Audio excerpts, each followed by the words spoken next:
Oh Tom c'est mon bandit sangoye. Tom c'est mon bandit sangoye. Oh Tom c'est mon bandit sangoye. Tom c'est mon bandit sangoye. Oh Tom c'est mon bandit sangoye. Tom c'est mon bandit sangoye. Oh Tom c'est mon bandit sangoye. Tom c'est mon bandit sangoye. Oh Tom c'est mon bandit sangoye. Tom c'est mon bandit sangoye. Oh Tom c'est mon bandit. Merci beaucoup à tous nos abonnés de Tom Smopansango TV. Nous sommes ici à Kalemba Doge. Nous sommes vendredi 21 mai. Nous sommes ici avec quelques cadres, quelques combattants, deux combattants de l'IDPS, si je peux dire comme ça.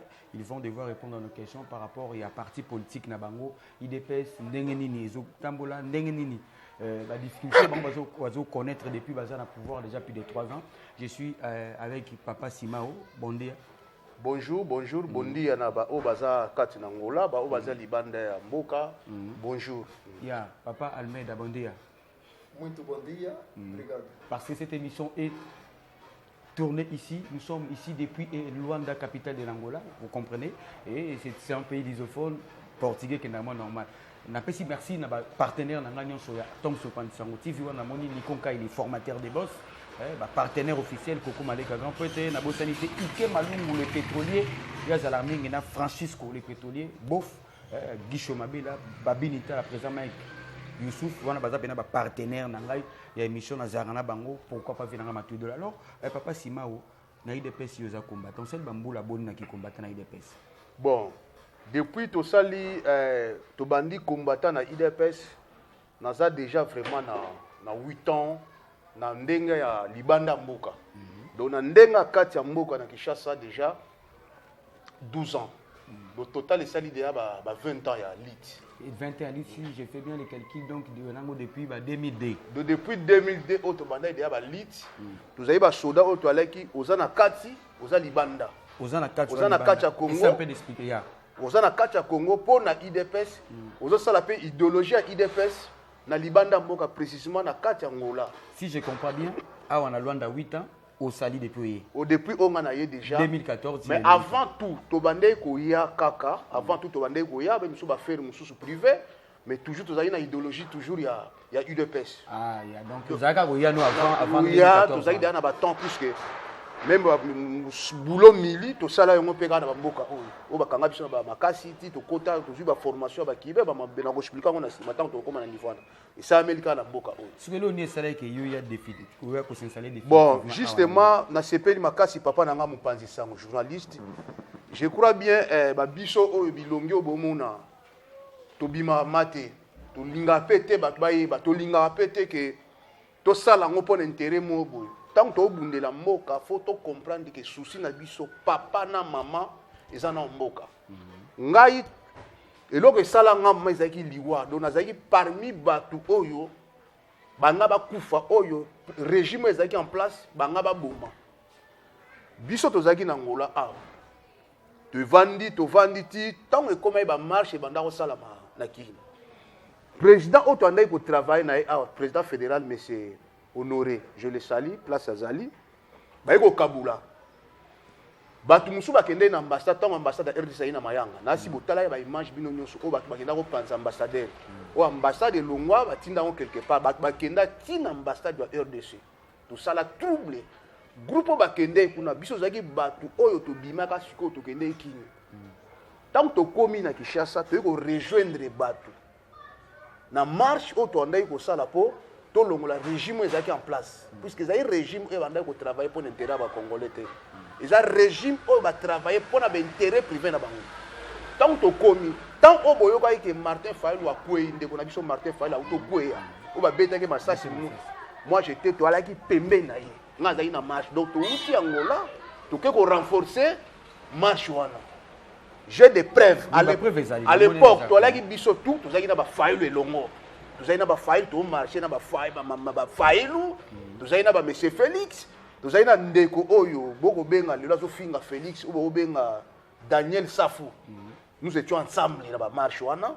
Je crois si je me trompe pas, ba preuve ezali ya match wana Monio na iso Christian Tchibango akobenda on a Monio na o ya président Martin Fayulu à l'époque tant ba match ça la déjà donc ba Martin Fayulu ya y wana déjà beaucoup mona ya ko siko nini eko coïncider biso le quoi to utaki Angola tant to kiti to la ine kiga ba massa na ngande to kendaki to place to ndeko kima justement nga ba kozwa nga na boulevard Sondwe Sendwe tant to komi na Sendwe bumba mo biso dans katisa on dirait ba mbila on peut bande ko comprendre que muto azala aboto bazaka libanda ba yeba récupérer surtout la ki neuf tant ba kangi biso tous les neuf bande ko nanga na mboka o lelo boko finga Félix bozo telemela mwana mboka les Congolais de père et de mère sans motif bozo yeba tina bitumba te bozo comprendre te bazo ko mema bilo na ba erreur tant ba kangi biso ngamba la moko jeep yeba tie biso na jeep tant to eko longa na jeep kokota nga na matiza ki jeep mo boy nini Toyota yaki fermé câble mo fermé na kati boy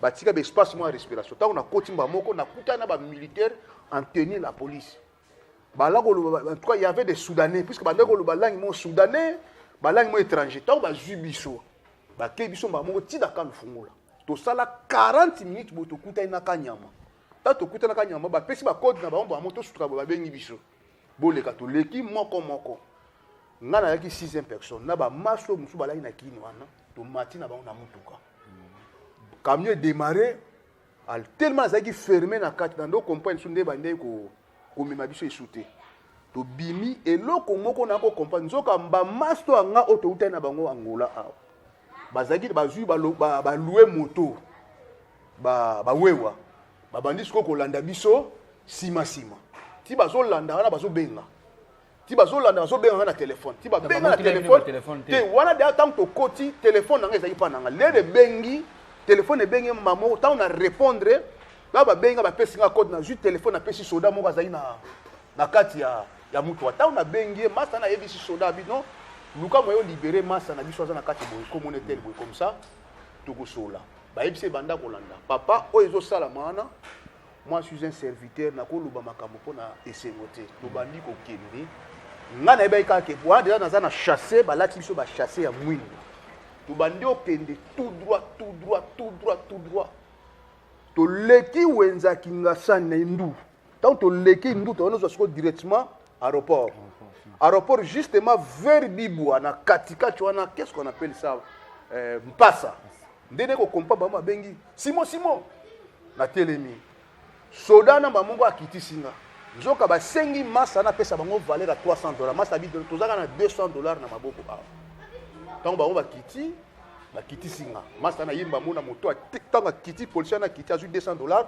a pesier babina nga kita rapide ko tala simate j'ai des images ba sauter na kwei na moto l'air na kwei eloko pesa nga pasi papa moko bandeko autaki ngamba okatsa ngamba ropora simba ki lichette mona maboka ndao ke soupe bilanga bakiti bake bakangi papa wana ba retirer bakangi na maboko batombole ba match na kati ya mutuka ngaba sia ini donc yo bakiti yo bakiti singa effectif au ba conduire ba wana comprendre te pourquoi bakiti ngaba juste atana ba coach na car bake bandeko on effectif sûrement voilà nde bakenda na baba nzela zamba kotaki ngakati kuna kilelo histoire na ebungela ndengwana dona zwaki ba risque belé sikoyo olobi bi ba risque belé expliquer wana ndenge bukendaki ezaka wana tena makambe belé sikoyo nangola awa organisation na bino za ndenge ni bino ba combattant parce que na comme mona neti moi ba groupe comme belé je ne sais pas yo jamais placé merci pour la question de kunanga eza ba groupe belé te ba benga ngonde ba section donc bazo benga ngo ba groupe puisque bazo comprendre nini za na kata te wana eza ba groupe te même na Kinshasa okuta pe bato wana ba benga bango ba parlement debout donc ndenge parlement debout ezaka na kati ya Congo ape na mboko ya la mais ko ba groupe ebele oyo tuninga to benga ngo ba section puisque commune azana ba section na tozana président sectionnaire so ke na commune na Kazenga okuta Ishkwanza so ina kilamba kiashi okuta pe section wana ezana mesko biso tout dépendaka nde na fédéral tozana fédéral moko o tozalaki na meseka boy bon c'est un homme azaki logique te a travailler mabe makasi nde pour le moment azana Kinshasa siko ya kei bo remplacer pana te tant ya kei tozana vice fédéral yem tazo ciment intérim ya ba réunion o tout bo mona awa vice-fédéral, tous les présidents sectionnaires, ils dépendent de la vice-fédérale. Il y a un question où il groupe, groupe, section. Tous se basé toujours pour l'IDPS. Est-ce que yo, vous êtes combattant? Comment le se passe? Au Bundi, oui, vous avez des photos, vous avez combattant sur le terrain, au Bundi, vous avez risqué. Si vous avez un pouvoir déjà plus de 3 ans. Pour le moment, question tout ninga isa pena mutu ya makasi nga na sepeli mingi na question na puisque intérêt na ngoza na nini. Naza na papa obomo na un docteur. Mingi na kenda ba soin hôpital na ye. Mingi na kenda ba soin place na ye. Naza na ba kamuko mo ler na bossa na kelo mo mkeler na mataki na kacha mutukana. Naza ida ba coup de botte militaire na kati. Donc et pesa nga ba blessure mo makati na kati ya santé na ngama. Donc, plus ou moins 3 mois à l'hôpital, mais quand on a commis ma fona bimana. En tout cas, c'était en 2000, si je ne me trompe pas, 2000. Oh, Salama Souko Martin Faïla Zouaka. Oh, bah, quoi ça qui Martin Faïla ou Abeta qui m'a ça, c'est quoi 2016. C'était en 2016, si je ne me trompe pas. C'était en 2016. C'était à l'époque là. Donc, jusqu'alors, santé à l'Arabie était donc. Na senga pété, na lela pété, na salaka tout na ndenge na ngamoko. Et là, on a enseigné les andeng. Et là, ils ont bon gouvernement congolais. Alors, ils ont bon peuple congolais. Mutema mabe, bolimisanga. Donc, on a lubango en Afrique. Donc, Congo na bengango premier producteur de mutema mabe na mboka. Mon cher, to leli panzambe, to sengi, to kiti, to mati, to bondeli, to sali ba prière, to koti na ba intercession, to sambeli ku, to sali ba groupe intercession pour maman onzamba sunga ya pesa ka conseil malon pour na papa na ba vanda ba bomisa mboka. Mais le long nzamba iko sala biso grâce toujours président chef de l'état, les Congolais des pères et des mères. To yebina adresse na bango na bisika ba botameli na pai bango ba koleli. Nzamba pesi biso ye. Mais kaka ye moko congolais abandi ko bundisa ye. Siko na kati yote. Le lieu reconnaître que les Congolais ont un peu pouvoir bundisa. Mais alors le régime on a payé qui liboso Congolais pas monter avec pas bundisa bango. Mais normalement régime ezaki liboso vraiment pour le Congolais ont été amabe. Ces Congolais n'ont pas changé, c'est les mêmes Congolais qui combattaient aussi comme sur moi bonne volonté qui a régime a dirigeant régime sortant. Il y a le président Joseph Kabila, le président honoraire. Alors ici, nous avons Sango, nous avons Papa Simaouté, nous avons vraiment capital, très pertinente. Voilà. Et puis, nous avons donc on a senti déjà sidéré. Donc, nous avons régime à Kala, les Congolais vont ici. Régime à Sika et les Congolais vont ici. Au fait que les Congolais ont été ligne à Zokoluka. Tolandi, Pandisango Ebele, les communicateurs Ebele et IDPS. Est-ce que l'intellectualisme congolais est dans un français qui toque, les Congolais parlent le bon français, et dans un français qui toque, dans l'université, jusque-là, donc dans le reste du monde, on doit comprendre que l'intellectualisme congolais est basé où? Donc, Congolais avait été Nini Azoluka. Yango, excusez une minute. Na kachote.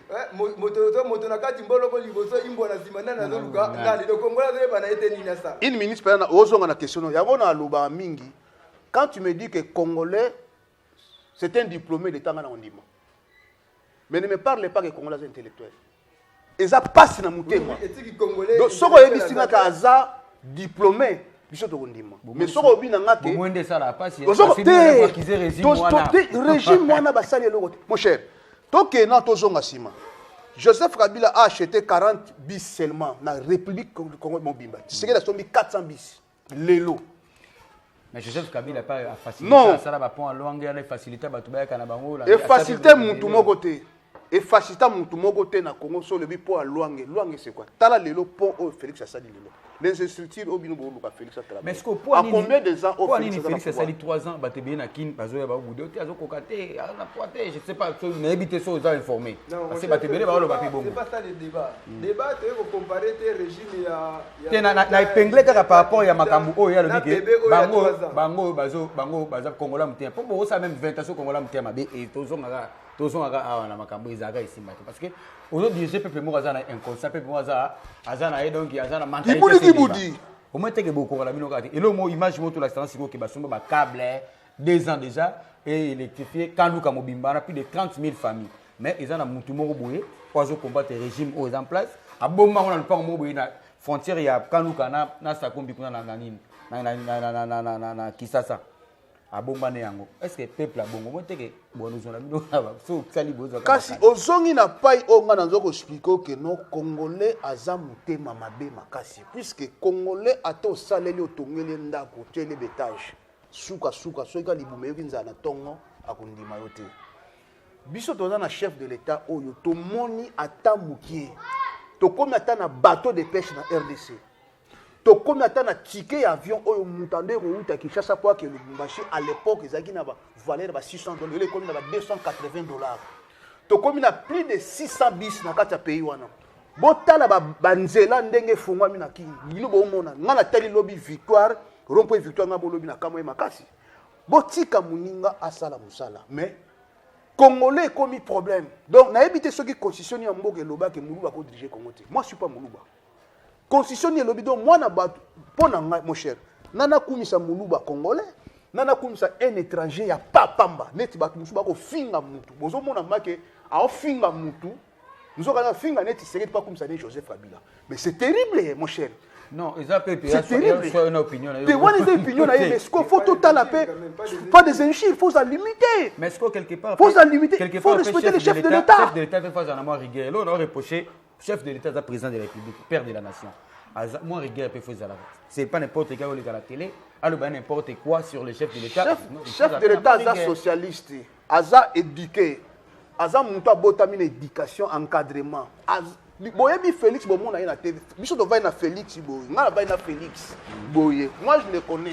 Aza compliqué lobakate akola bien éduqué. Mais quand tu diriges un peuple aza mutuma azo comprendre makamboka à travers. Moi des fois la peine. Biso sco pour le moment. Boko finga. Net nga miko ba obenge beton menga na obenge nzetambila. Do bazo kata biso to travailler. Bo fingi kuna to lakisi ba pont. Bo fingi kuna to lakisi ba prince. Donc, il faut travailler, puisque le peuple congolais a un changement. Bande konangai, mutu moko ako sabinote. Ngata ucho mobiliser bato. Ah, on a si des missions musu to sala sima boko mona.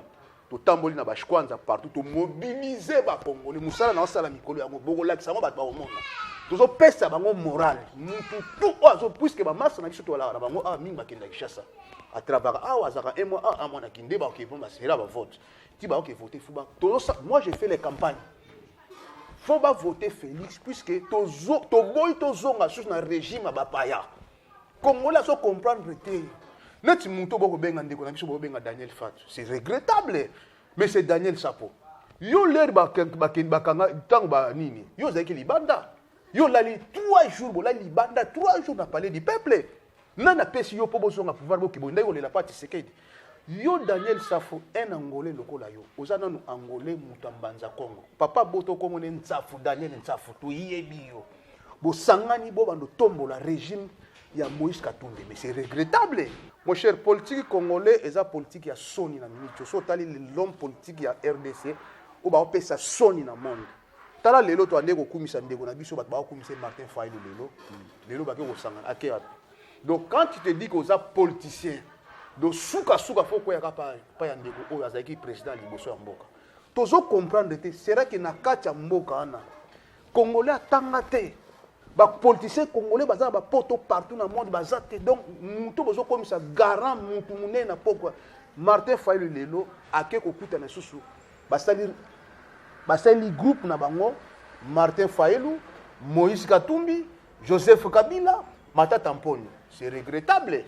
Alors bino oyo bozala ka basali groupe leader nani bon nde basali groupe bako pesa leader zaka Joseph Kabila po babanga na bango ye alors congolais il faut tirer beaucoup d'attention botala batu oyo basali alliance na bango wana ezali bato nga na tangi bakombo na Moïse Katumbi boyebi nationalité na boko loba Martin Fayulu moi je le connais très bien na yebi tatana puisque na travail na vanda na yebi ye ayebi sabiso vérité Martin Fayulu lelo botika congolais zo nyoka ma congolais zo kufa butu moyi bo lien mingi boko ba patron na mboka na biso to telenga na partout si qu'on a une question mo est-ce que Pour nous diriger Congolais bien fort, Congo bien fort, la 100% Congolais, tout faut la volonté à faire quelque chose pour notre pays. Cause à la 100% Congolais, ça n'a pas problème.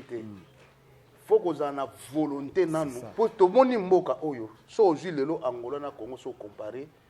Yo mo moni que ça un avantage de comparaison Angola puisque ba l'homme politicien Angola la volonté monter à malamu. Donc so ba PC poste mbongo ça pona musala tel boko mona musala. Mais na Congo so ba jui mbongo ça pona musala tel allez mbala moko a bloqué en comme mbongo est privé. Oko mona pe laisser ba tumusu moi $10 $20 ba comme pe ko kumisa ye. Mon cher, comment c'est possible? C'est quel pays dans le monde au monde bakangi mutu so bakangi Martin bakangi lokola Martin Fayil donc bato nyonso bandu bazo obligé ba la marche lelo komona Vital Kamerhe sali crime oyo l'état fois kanga ye bakangi akomi na prison mokomona sikoyo bato ya Nord Kivu babimi fu ba libérer bo sengi mutu alibi mbongo bakanga ye l'état kangi ye batie na boloko kaka bino lisusu nazo comprendre te bino bo sala makambu selon justice to selon volonté ya bato wana. Biso sous ça la makambu selon justice. C'est IDPS n'aime pas pouvoir. Mais ce que le problème c'est quoi? Justice ya Congo, ya ngo bomoni ba uti ko longola. Président ya cour constitutionnelle. Congolais à côté ka mboka na ye likolo ya intérêt privé. Donc le problème ya Congolais anine zali l'individualité. Donc yeso ka zui mbongo ye na mwasi na bana. Amitali na ye ekoki po na ye o etikali wana etikali bongo. Type wana uti ko zwa $3 millions o ba koti na compte na ye e uti na katanga aza conscient ba uti ko kanga mwa mobale onani Jacques Ndala o ya fingi chef de l'état boy vis-à-vis na pas rien na tuzaki na Jacques Ndala tango ke prison mbonge uti katanga ekiti na maboko ya Jean-Marie Kasana mbongo ne koti na justice bazui mbongo wana ba kateleke 2 ans ba ko katele inane ka ba mba kiti susu bomoni ba prévaler mon cher. Toko travailler na Congolais nini pa ozana bolingo ya mboka. Au moins te makambo esunga ka bino mo IDPS boza na pouvoir, boza na nyonso, boza na capacité ya kosala nyonso pour makambo na esila. Jusque lelo ni esala ke boko kango te o katele mutu bakitisi mutu. O ba maison préfabriquée bakangaki Excellence Vital Kamerhe bakangi Monsieur Jamal après. Bobi monsieur te ke bino quelque part pe bino justice, bino IDPS. Et ça bino IDPS te. So moni chef de l'état azali biso IDPS mais a travailler na union sacrée. A travailler na coalition. Si coalition panzana bosala union sacrée bino bo chapeauté IDPS kasi union donc na kata union sacrée wana ezana ba traître o bazo travailler na fonction ya chef de l'état te bazo travailler na idéologie ya mutu o ancien président o alongwa ezana ekiri ya batu moko o bazo ba vandeli mboka do bango ba tie mbongo age ba preuve to na maboko eza mbongo zo uta na maboko ya batu zwa mbongo oyo jo sur 100% ba journalistes congolais 85% ba corrompus baso la ba image ma be na bana mboka o malamba zo bomba pona nini ba beb sa réputation à chef de l'état. Nous avons un chef d'État congolais de père et de mère. Toko soutenir rien de A à Z. Puisque nous avons un candidat pour nous. Batu ba ko finga Tshisekedi nazo canceller musuba na posa changement. Mais au monde mutazo finga Tshisekedi. Pas comme ça né Joseph Kabila, pas comme ça né Moïse Katumbi. To boité ça ba plus bana. Mais non, ba va na pouvoir pendant 18 ans mon cher. Ba ça ni na mboka na. Est-ce que vous êtes conscient que les Congolais papa na yo na mama tangisa yo zwa mbongo ma ba futelo ba mbongo ba classe lelo o vanda na ndako. Mais le coup, le monde a présence, il y a Kabila, l'équipe a Namasina, mais au Katani, on dit que Lucas Zonga Mboka, tous à la sérieux. Nous avons un président sérieux. Combien de marches Salamina qui ne peut pas faire? Au moins, le président a un poste à la Ndekone, va faire c'est Yona. Kabila Bomisi, combien de marches au Kabila Bomisi, combien de morts? Congolo la Linzala, nana l'élection Mpuku, Nandaku, nana l'élection Nyao. Nana koti groupe à bandidage na Congo, l'autre commune à groupe Kuluna na Congo. Mobutu tika Kuluna te. Désiré atiki Kuluna na Congo te. Lelo Congo la comme Boma Muninga ne Congolais na lichette car. Et ça, ce sont des choses oyo. Makambwana lelo zo continuer. Tiseke datiki yango, tiseke mtasali yango te. Lelo so ko finga aéroport d'Anjili. Ce n'est pas tiseke mtasali aéroport d'Anjili. Ba comme bazo bossa na lelo ke tiseke da kutia yango ko kuta. Banani ba bomi mboka wana ko boma. Ko batiki mboka dans le néant. Mais Congolais lokola bossa na ka rapide. Nde akomika Tshisekedi basala boy ce n'est pas Tshisekedi pour Tshisekedi akuti yango ndeko nanga pe aza na temps pe aloba moi oyo eza nécessaire. Aroloba Menazi Zongi, j'ai pas eu de l'occasion pour dire un grand merci à celui qu'on appelle président Pablo Kin, Ngali Mabomoko. Babito Koutanaka chaque premier dimanche à mois, chez Florence Makos, on a venu à Bébé Makouana, vraiment à Palanka, président Pablo Kin, Babiye, Penamutana Masolo, à Bossani Pété, les grands déclarants, Diele Machara Nzambe, Chara Ankolo, Diele Ma, les grands déclarants. Avant, après sa micro, on a une question, on a été tout qui est non, pas fait au succès, on a une question, président Tshisekedi Aye, photo Bozabino Mbale, a sali état de siège depuis à Lobaki Lukambouana, ça fait déjà une année. Mais na SRD Congo, tout le monde a battu, tout le monde a donc changement ça dans le côté. Ezanim. Yemoko na muta Nord Kivu, yemoko muta Oturi. Alingi mboka nete. Tozana ba preuve, nous avons des députés oyo ba collaboraka na batu oyo ba na est. Na bat azwa tozala ba mama otomwe na ba preuve ba kange na munition. Aza mwana mboka wana. Ozo comprendre abotami wana koli wana. A coopéraka azwaka munition azwaka kisi Damas akenda kotikela ennemi na Zamba. Pourquoi Pourquoi nini kimutema mabe ya ba peuple ba autorité les anciens autorités congolais auto ko benga groupe wana ba opposition ba commission des opposition.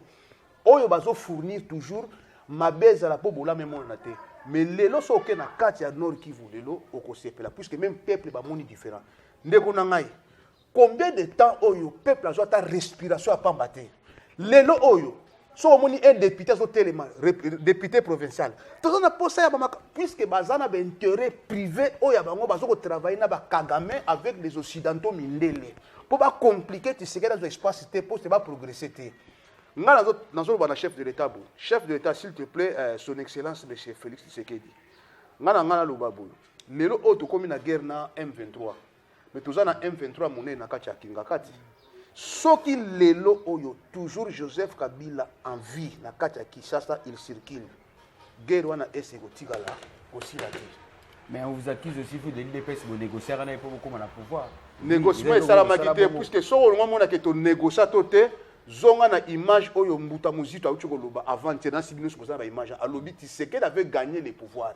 Muta compliqué bango eza abenani comme abe ombongo soki ombongo ambongo muta yaki na influence ko bebisa bango na mbongo azoka pa Moïse Katumbi kwa kosa ke azwa kité ngana ko lobate IDPS ko lobate botuna nani botuna kaka muzitu yemo bolandi émission na lobby clair abi mama vous croyez que na kati ya Congo est-ce que parti politique lokola Martin Fayulu ko gagner IDPS IDPS la parti sali combien de gens na pouvoir bon pesanga kombo ya parti ya Martin à l'époque tant ba kena na élection azai même pas de parti politique parce que bato banga ba voter wana banga ba uta wapi bino bato ba ko lande na sima kasi bozo soutenir na bino Joseph Kabila ye wana ba sali alliance na Joseph Kabila donc biso nde to aboy guerre ya est toko bande to bandi toko silisango eza trahison zo salama anti bango na bango moko bana est balingani na noter pona ba intérêt privé on a uti ko yebiso ke congolais a se basaka na ba individualité bazo teka mboka bazo boma il y a aussi des policiers rwandais baza toujours na kati ya armée bana est wana o bazo sisa bandiko na biso baye na butu ba bomi tata bazongi balati bateni bazo compliquer même ngazo pesa FARDC non merci nzamba batela bango ba makasi ba lembate opération na biso ko sala matina suka to suka ouais mais c'est mardi nazo pesa susu message pa ya ndeko ba ko benga Daniel Safu azo lobaki loi o ya Jani ko kota te Jani Safu oza mwana mko oza petit keba oza nanu angolais oza mutambanza Kongo na mboko to sito monde tiba koko na bino ndengo bimaka oyaka ba Kongo na Kinshasa komba papa na bino ezali Daniel Nsafu donc papa na bino oza angolais petit keba boso na bo l'exception étranger na mboka ba nationalité na bino oza ko sambisa des mboka ekenda ndengo wana puisque basali likita moko boye pona bango Félix te pona bango Joseph Kabila Moïse Katumbi Martin Fayulu mais toujours que tu vois ba yebi pourquoi ba poni eloko wana tuna mozitu yem tabimisi vérité lobi ayebi bango kuna Congolais azate ngana lukwa kina yeba identité ya ndeko wana Daniel chapo mozitu tabimisi vérité pour kuna azate alobi ngo bien botali tout ça na ba image nango pour kuna ya quantité ya ngabisi siko vérité ya lobi clair alobi kuna Congolais azate mais c'est sûr surtout lingi dans détail pour tout ça l'émission na détail même ndeko na biso Martin Fayulu asali tournoi au na bandu temps ba kenda na ba élection pesanga mboka moko o territoire moko bandundu oyo yokaki Martin Fayulu lobaki Kongo bandundu yebisanga akendeki na idiofa be na Kikwiti alobaki mnoka mboka bandundu mocheto tika so tobomba tobomba toyebi basekret na bango. Pesa na parole kota ya docteur Almeida pesa micro. Papa Almeida simba kaka boye. Bona biso papa Sima utolo bake. Problème de santé, ceux qui ba bête, ceux qui ndeni, il y a des choses par rapport à nous expliquer. Bon, ndeko Simon, je me souviens tant on a kutanaka naye awa, je crois que c'était vers 2016 et de 2017. Je crois ba newana adalaki na santé moko vraiment très précaire. Alors adalaki na ba moyen té. Donc on avait tout fait pour la kolandela baswe naye. Tango amekai ko récupérer muke na ko tu naye yepsana no ogiste c'est quoi okomi bo ndenge nini. Il m'a dit toutes des histoires ba mabo belé expliquer ki ngai o elikela ki na RDC ndenge akimaki ndenge akomaki na mboka oyo. Na bana ko lobake ndeko Sima yaki penja na état moko critique. Santé na ezaki vraiment précaire. Mais on avait tout fait en tant que ba camarades ba amis. Tolandeli baswe naye aye ko meka ko se rétablir muke. Mais toutefois ata moi santé o ya nango et dans santé naye te. Donc il a toujours des chocs, parce que banda ko traitement pe kuna na kisasa na bajoko je crois ya bazaki ranchiche comment ça appelle ça test radio ayaki nango donc il a ki penja ba check up nyoso tout asali saki. Santé na ezaki ma précaire. Mais jusque là, a toujours bien été. Les autres kaka bato ya bonne foi, ya bonne volonté, soit disant il y a parti yango pe en pouvoir, mais bato ba bundeli yango ba kima na mboka. Donc il y a rien de concret. Santé na epé, eza penja toujours un peu médiocre, Les autres senga penja, il doit continuer à prendre les soins appropriés. Pour soit ya kende libanda ou bien na kini kuna zonga, a continuer ko ba soins o esengeli po na ye. Merci beaucoup. Voici Bolandi, Papa Almeida, il y a un docteur a expliqué pour Papa Nabiso Simao. Donc, il faut avoir des soins appropriés parce que il y a des combattants, il y a bêta mappé fort, donc à bêta mappé fort, azana ba bref prochaine émission on la biso ba ndia kota na ba scanner ezali ba check up wana bo mona ngonde nini aye azo senga lisungi na bato ya bonne volonté parce qu'il a aussi beaucoup élité pour na IDPC comme on a pouvoir aller à la scope comme d'accord chité mon maestro Christian Chibangu avec qui on travaille cet après c'est avant-midi ici à Kalemba Doge mais fait signe que toujours que Jana Souka et sur un message moins particulier au tali caméra maestro Chibangu au pesa na ba combattant nyonso à travers les mondes parce qu'il est précis par les partis organisés vous en avez base à travers les mondes partout ici kabiso ba Congo ici ka ba congolais ba zalaka alors message particulier na ba dirigeant la bino ya parti et puis pe na ba combattant à travers les mondes message particulier nanga ezali ka ke ba boaka ka libanga na nzete na mbuma o eza ya mobesu te ba boaka ka libanga na mbuma eza hotela donc ti ba omona ba ko finga Félix Butu moyi ko qualifier babolamu tout au chef d'état au sala ba ko ndima ko te po ba yebiki fitir eza malamu ba combattant nyo soboza la fixe to se baser na ntena ba intérêt privé puisque nga na o sala te nga na o sala te po ani nga bundaki ménager espace te nga lelo santé na nga ekomi médiocre pona ba botine o na ba nyatanga ya grave je de preuve boko mona ngona deuxième phase nga na oyana ba ni na nga na hôpital o nga na zaki na kimé lelo oyo nga na fai na mboka oyo na lobité na osala pété santé bien te naza na nga kimé na yebi ke mukolo oyo ye moko chef d'état ko rétablir mboka oyo IDPS au complet a na pouvoir de place à reconnaître les biso parce que nga na yebi Félix très bien aza muto nga na vai na ye aza logique a prometaka pe a réalisaka tozala bomoko bokangama bobatela parti na biso chers compatriotes congolais partout au monde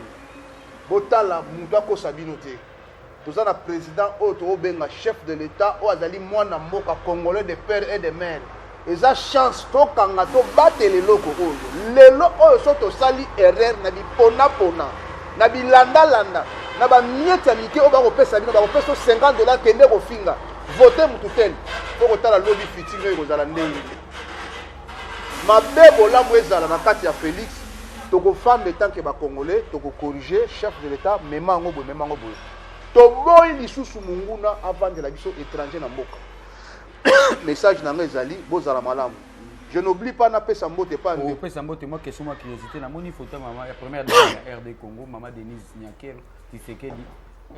Justement, na uti koyebi so kala mingi te ke na uti osalisa ba campagne aya monene na Angola, na si boleka ki me bo filma ki te bobaki na bongisa image wana très bien comme ça. Deuxième fois to bimisa. Pour so to bito ando bimisa ba batu musu ba koloba na ndenge bango ba kokantela. Or que soki yo na nga to bundi te pona pays na biso muta ko bundela biso akozala te. Soki nga na to sambeli nzambe te pote akotisa kimia na mboka na yo na ngai to sambeli te musu akoya akozala te. Alors ndenge to kosambela mboka oyebi ke mama nanu azaka baza ndako donc moi si omonaka na kati ya ndako aza mutu avandaka na papa de 22h na mbeto ti 5h donc yo kosolisa nga ofingi nga mais tant tokomaka na mbeto na mwasi o mwasi akolobanga na koyoka mama oh c'est une femme très sérieuse bien éduquée bien encadrée papa nga na tidiaka mutu aza mwasi moko kimia mon cher. Combien de Congolaises na ba Congolais bana na biso o babandai kotanga bazu ba bourse leo ba se trouver bana poto président nini au moins sina sala ngona mboka bana ba ko kansate o kabela mutu liputo zu liputo pesi mama moko boy na télévision wana zelo côté mais ye azo sala ba campagne siko yango bino sala groupe intercession biso pena na minito na église na ngapa nga na kambaranga to sala pena groupe ya intercession mobimba to sala ka prière mercredi jeudi to sambela pona pays na biso. Quand on semble la pona mboka na biso tozo mona nanu nzambe abatela mama oyo apese mayele sou makasi po ayeba ko solisa mobali na ye po anini akamba mboka malamu mais naza pena de to ke da 2 ans groupe intercession et salama ba makaro na sala na mbongo na nga personnel yo obo mona ki ba campagne na sala po ba ke voter na Congo ba ke voter chef de l'état tu sais que ngam na sala na mbongo na nga perso ya muki santé zo déranger ngam muki na nango lobi makaro pour sala ngo déjà sala ya 1000 pièces oyo c'est combien. Est-ce que so monanga na TV na lobango te yango moni macaron o lelo yango to sali yango oyo toza na groupe intercession mobimba o to priaka po nzamba soutenir chef de l'état mboka na biso za maboko ya nzambe d'avance ye moko chef de l'état pesa mboka na mboka ya nzambe le chef de l'état na monde o azu mboka kabi pa nzambe eza ye yango moni raison oyo to bimisa ba biloko o ba macaron oyo. Merci beaucoup. Le plaisir a été pour nous de te recevoir pour la première fois. Papa Sima Ouazali, combattant des pèses, il a tout parlé. Pourquoi peut s'appeler moi Mbote, Nabato, Balandi, à travers Obando. Ah, on a chaîne, Abisso Tom, son Pansamouti, vous continuez à s'abonner. Et moi, Batou Balando, Mbote. Ndeko nanga ya liboso na Mbote nanga ezali pa ya sans rival. Oyo azana Afrique du Sud azali passer Moussa na Nzambe munene. Landi vidéo mo boye. Mutu moka finge na likambo ayebite sans rival. Kolanda mutu ana te. Ana problème mutu.